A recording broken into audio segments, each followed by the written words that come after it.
আপনার কি প্রায় কোমরে ব্যথা হয়, প্রায় পিঠে ব্যথা হয়? আপনার কিডনি ভালো আছে তো? আচ্ছা, মিলিয়ে দেখুন তো, আপনি কি প্রায় মাইগ্রেনের ব্যথায় ভোগেন? পিরিয়ডসে পেটে ক্র্যাম্প হয়, অসহ্য যন্ত্রণা, থাকতে পারেন না? পেন কিলার খান। হ্যাঁ, এই পেন কিলারেই আমাদের যত সর্বনাশ। ব্যথা আমাদের অবশ্যই কষ্ট সহ্য করতে হবে এবং তার সঙ্গে সেটি কমাতে হবে, তবে চিকিৎসকের কাছে গিয়ে তার কারণটি জেনে ব্যথা কমান। প্লিজ পেন কিলার খাবেন না। পেন কিলার আমাদের কিডনিকে শেষ করে দিতে পারে, কিডনি বিকল করে দিতে পারে, ফেলিওর হয়ে যেতে পারে পেন কিলারের চাপে। জানেন পেন কিলার কতটা মারাত্মক? তাহলে দেখুন পুরো ভিডিওটি।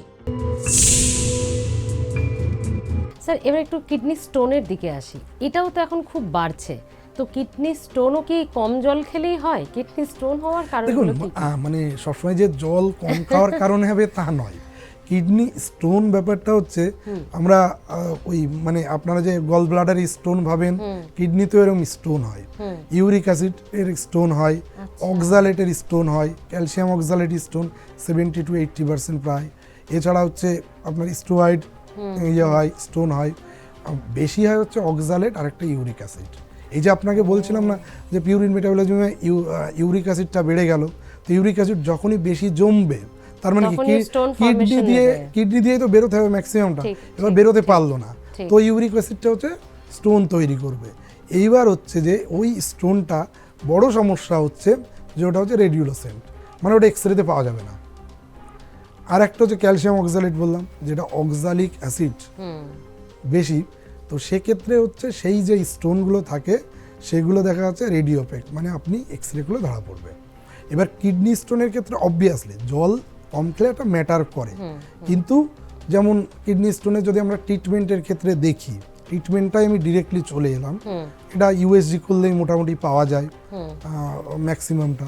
তো সেক্ষেত্রে ধরুন সাইজে ছোট 2 মিলিমিটার টু 5 মিলিমিটার এরকম মোটামুটি আপনি ওই জল খেলে একটা ওষুধ দিলে বেরিয়ে যায়, মানে ইউরিনের সাথেই বেরিয়ে যায়, সাইজ যদি ছোট হয়।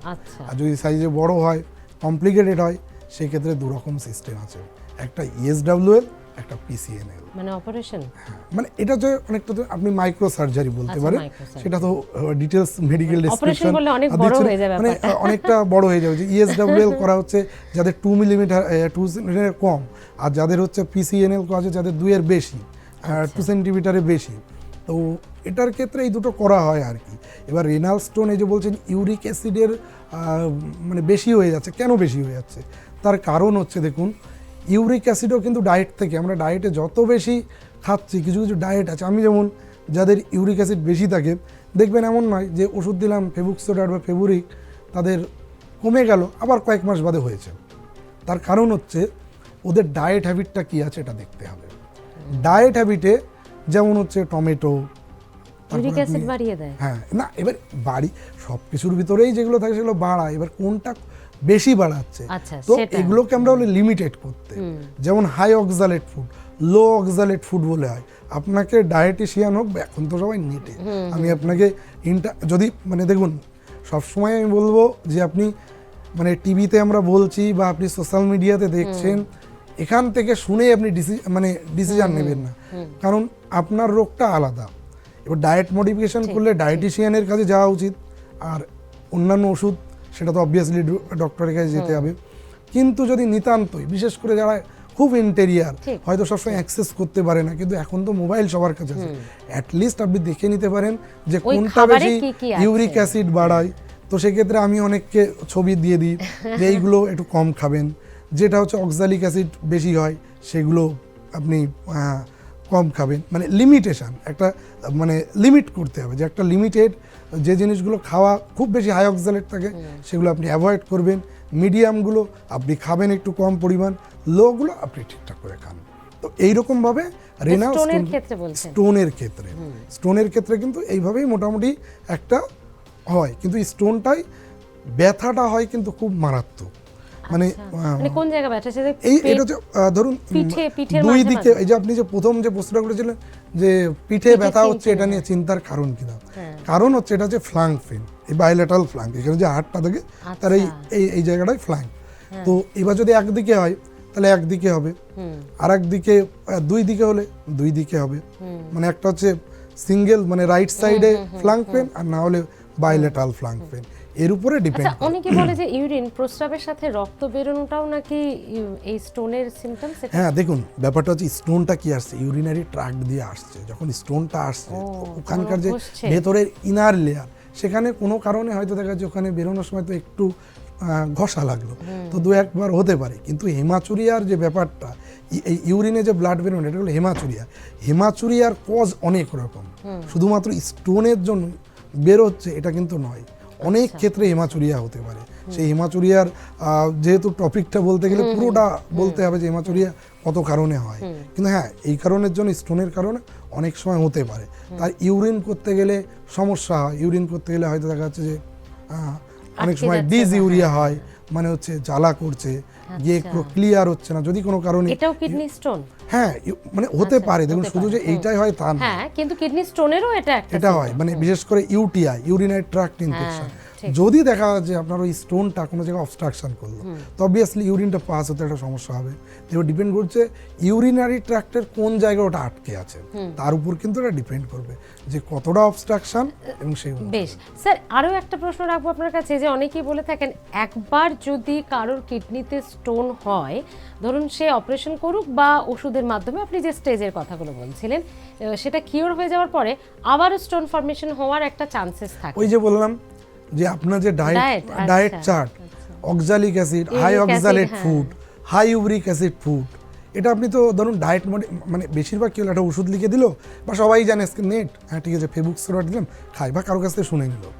তো ডায়েটটা তো মডিফিকেশান করছে না, ডায়েটটাও মডিফিকেশান দরকার আছে। হ্যাঁ, অন্যান্য আরও অনেক কারণে হয়, এটাই যে সব কারণ তা নয়, কিন্তু আমি দেখেছি যে যদি ডায়েট মডিফিকেশান হয়, এখন সবসময় একটা ইয়াং জেনারেশনের রেড মিট খাবো, রেড মিট খাচ্ছে বেশি। তো রেড মিটগুলো সেগুলো কি সবসময় কি স্বাস্থ্যের পক্ষে উপকারী? না, খাবেন না এটা বলছি না, কিন্তু সব কিছু একটা লিমিটেশন আছে। আপনার বডিতে কতটা কার্বোহাইড্রেট দরকার, কতটা প্রোটিন দরকার, কতটা ফ্যাট দরকার। ঠিক আছে, বিরিয়ানি খাওয়া যাবে তো? দেখুন, বিরিয়ানি এখন আপনি যদি আরসালানের বিরিয়ানি বলেন, বা অন্যান্য বড় বড় রেস্টুরেন্টের বিরিয়ানি বলেন, ছোটোখাটো জায়গার এই মানে একটু রাস্তার দিকের বিরিয়ানি বলেন, কোনোটা 380, কোনোটা 100, আমরা যেটা কলকাতার বাজারে দেখি। এবার ঘি, তারপরে হচ্ছে তার ভিতর আরো কি কি দেয়, তো এইগুলোর কম্পোজিশনের উপর ডিপেন্ড করে। এইবার সেটা হচ্ছে বিরিয়ানিকে দোষ দিয়ে লাভ নেই, আমি বিরিয়ানির দোষ দিচ্ছি না, বিরিয়ানি খাওয়া যাবে না ব্যাপারটা তাও নয়। এবার আপনার কি রোগ আছে, আপনার কতটা মানে লিপিড প্রোফাইল, কতটা ডিরেঞ্জড আছে, এইগুলো তো আপনার দেখা উচিত। তো বেশিরভাগ ক্ষেত্রে যারা দেখুন, আগে কি হতো, আমরা বয়স্ক মানুষকে বলতাম আপনি কিছু না থাকলে অ্যাটলিস্ট ব্লাড প্রেশার চেক করুন আর রুটিন ব্লাড টেস্ট করুন। এখন কিন্তু ব্যাপারটা তা হয় না। এখন ইয়াং জেনারেশনদের ভেতরেও এত পরিমাণ ডায়াবেটিস, হাইপার টেনশন ডিজিজগুলো বেড়ে গেছে, এর জন্য রুটিন ব্লাড চেক আপ করাটা তাদের ক্ষেত্রে ভুল নয়। আচ্ছা, আমরা তাদেরও বলি।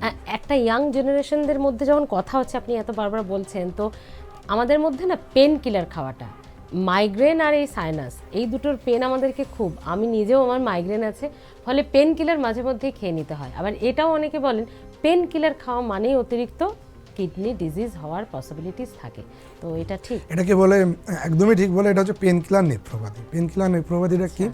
ওই যে বললাম NSAID, non steroidal anti inflammatory. এই ড্রাগগুলো কি অ্যাসিক্লোফেনাক, ডাইক্লোফেনাক, এচামাইপ্রক্সিন, এগুলো আছে। তো এই সমস্ত ওষুধ, বিশেষ করে দেখুন যে সমস্ত মানুষের হয়তো দেখা যাচ্ছে, আমি মানে কেউ শরীর নিয়ে হয়তো এটা ভুল ভাবার কিছু নেই, যার ওবেস পেশেন্ট, মানে যার বডি ওয়েটটা বেশি, তো তাদের ক্ষেত্রে অনেক সময় দেখা যায় যে তার বিভিন্ন গাটে মানে জয়েন্টগুলোতে ব্যথা হয়। তো সে দেখা যাচ্ছে যে র্যান্ডামলি, অনেকের ভিতরে আমি এই টেন্ডেন্সি দেখেছি যে খুব ইজিলি ওই কোয়াক ডাক্তারের কাছে গেল বা ফার্মেসিতে গেল, ব্যথা হচ্ছে, ওষুধ নিয়ে চলে আসলো। দেখুন, আমাদের দেশের সব থেকে বড় একটা সমস্যা ওভার দ্য কাউন্টার মেডিকেশান। আপনি যদি ওয়েস্টার্ন কান্ট্রিতে যান, সেখানে কিন্তু মানে ওভার দ্য কাউন্টার মেডিকেশান আপনাকে দেবে না, আপনার প্রেসক্রিপশান লাগবে। আর আমাদের এখানে কিন্তু, আমাদের ভারতবর্ষে কিন্তু এইটা কম। এইবার হচ্ছে পেন কিলার, সে র্যান্ডামলি একটু ব্যথা হচ্ছে খেয়ে নিল, আর কিছু কিছু পেশেন্টের টেন্ডেন্সি একটু ব্যথার ওষুধ, ব্যথা হচ্ছে ব্যথার ওষুধ খেয়ে নিল। এবার আপনি বলবেন তার মানে ব্যথার ওষুধ হলে ব্যথার ওষুধ খাবো না? না, খাবেন, আপনি একজন ডক্টরের পরামর্শ নিন। এবার আপনি যদি সেফেস্ট চান, যেমন দেখা যাচ্ছে প্যারাসিটামল, ট্রামাডল, এগুলো নিলে একটু কম থাকে, আমরা যেমন দিই প্যারাসিটামলটা বেশি দিই। এবার অনেকেই সবাই ভাবে তো প্যারাসিটামল জ্বরের ওষুধ কেন খাবো, জ্বরের ওষুধ অনেকে এরকম হয়েছে লিখে দেওয়া হয়েছে কোনো একটা ফার্মেসিতে বা কেউ দেখে বলেছে তো জ্বরের ওষুধ দিয়েছে, ব্যথার ওষুধ কোথায় দিয়েছে। কিন্তু প্যারাসিটামল মোটামুটি আমি ধরতে পারি যে অনেকটা সেফ। তো সেই ক্ষেত্রে আপনি পেন কিলার আপনি খাবেন, লিমিট নিয়ে খান। এই যে এনসেড এগুলোকে যতটা পারা যায় অ্যাভয়েড। এখন দেখুন আপনার যখন খুব সিভিয়ার পেন, সেক্ষেত্রে আপনার যদি এখন ইন্ডিকেশন থাকে তখন তো আপনাকে দিতেই হবে। কিন্তু আপনি যদি দেখা যাচ্ছে ওভার দ্য কাউন্টার গেলেন, আপনি গিয়ে চলে বা যতটা সহ্য করা যায় ততটা পর্যন্ত একদম এক্সট্রিম লেভেল সহ্য করার দরকার নেই, কিন্তু ওষুধ আরো আছে সেগুলোকে আপনি খান। ওভার দ্য কাউন্টার, এবার ওভার দ্য কাউন্টার গিয়ে খাবেন, ওভার দ্য কাউন্টারে গেলে এমনও আছে কিছুদিন আগে এমন একটা ওষুধ নিয়ে এসছে, সে ওষুধটা দীর্ঘকাল আগে বন্ধ হয়ে গেছে, সেটা নিয়ে বিভিন্ন সাইড এফেক্ট হয়েছিল। কিন্তু সেই ওষুধগুলো দেখি এই যে আমাদের লাস্ট 1 বছরে এই 1.5 বছর প্রায় বিভিন্ন ফেক মেডিসিন নিয়ে কথা হয়েছে। সেই ফেক মেডিসিনের ভিতরে আমি দেখেছি যে বিভিন্ন কম্পোজিশনের মধ্যে এমন কিছু কম্পোজিশন আছে যেগুলো দেখা যাচ্ছে এর আগে বন্ধ হয়ে গেছে, সেটাও আমি দেখেছি। তো সেক্ষেত্রে এই ওষুধগুলো অ্যাভয়েড করতে হবে। এই জন্য বলা হয় পেন কিলার নেফ্রোপ্যাথি যাতে না হয়, তাহলে আপনি এনসেডটাকে যতটা পারবেন অ্যাভয়েড করবেন। দেখলেন তো ডক্টর তাপস প্রামাণিক কি সুন্দর করে বোঝালেন পেন কিলার আমাদের কিডনির জন্য, আমাদের শরীরের জন্য কতটা মারাত্মক। ব্যথা হলে অবশ্যই তা কমাতে হবে, আমরা ঘরে বসে সহ্য করব না, কিন্তু তার আসল কারণটা জেনে সেটা চিকিৎসা করতে হবে। বাড়ি বসে পেন কিলার খাবেন না। 9 মাসে 6 মাসে একদিন ভালো ব্র্যান্ডের পেন কিলার খেলেন ঠিক আছে, কিন্তু লাগাতার ব্যথা কমাতে বাড়ি বসে ওভার দ্য কাউন্টার দোকান থেকে কিনে এনে পেন কিলার খাবেন না, তাতে মারাত্মকভাবে ক্ষতি হতে পারে আপনার কিডনির। ভালো থাকুন। হেলথ প্লাস কেমন লাগছে জানাতে ভুলবেন না। সুস্থ থাকতে সঙ্গে রাখুন হেলথ প্লাস।